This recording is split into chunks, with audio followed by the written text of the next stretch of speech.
Kwa ninyi mnaofanya biashara mbalimbali au mliosoma masomo ya biashara,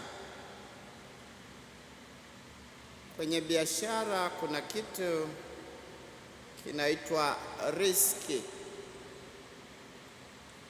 ama sijui niseme kwamba unapofanya biashara fulani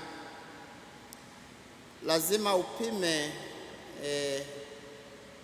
riski. It's not a loss, lakini lazima uone kwamba katika hiyo biashara kama usipofanikiwa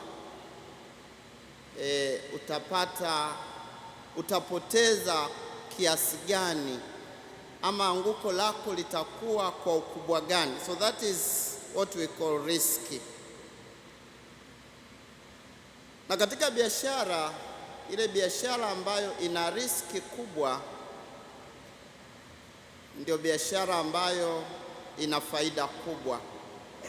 The most lucrative business is that one which involves greater percentage of risk. Lakini ndugu zangu, pengine leo tukiangalia katika maisha yetu, karibu kila kitu kina riski. Hata unapofunga ndoa, mwingine anaona kwamba ana riski. Unapochagua aina ya kazi ama biashara, hata kwa vijana wetu hawa ambao wanakwenda kwenye michepuo ya masomo mbalimbali, it involves risk, sababu hawana wengine uhakika wa ajira kutokana na mchepuo wa masomo ambayo yanachukua. Kwa hivyo kutokana na hali ya namna hiyo, ni lazima upime au ufanye hiyo biashara, au ufunge ndoa au usifunge ndoa, niwe padri au nisiwe padri. Lakini pia ni biashara gani ile ambayo ina involves greatest amount of risk. Labda ukifikiria, ndugu zangu, hakuna kitu chenye riski kubwa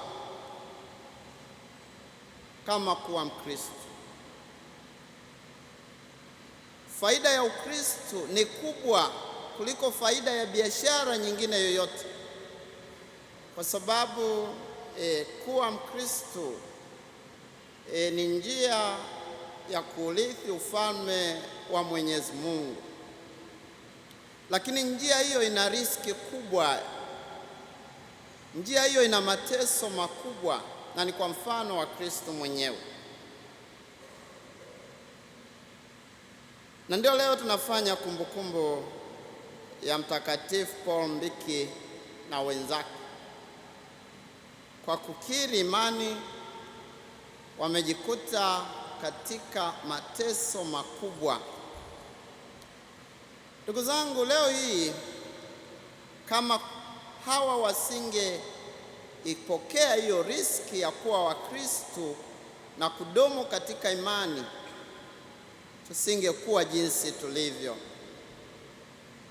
Kama Kristo kitendo cha kutoa mwili kisingekuwa na riski katika uhai wake hapa duniani, tusingekuwa na Ukristo.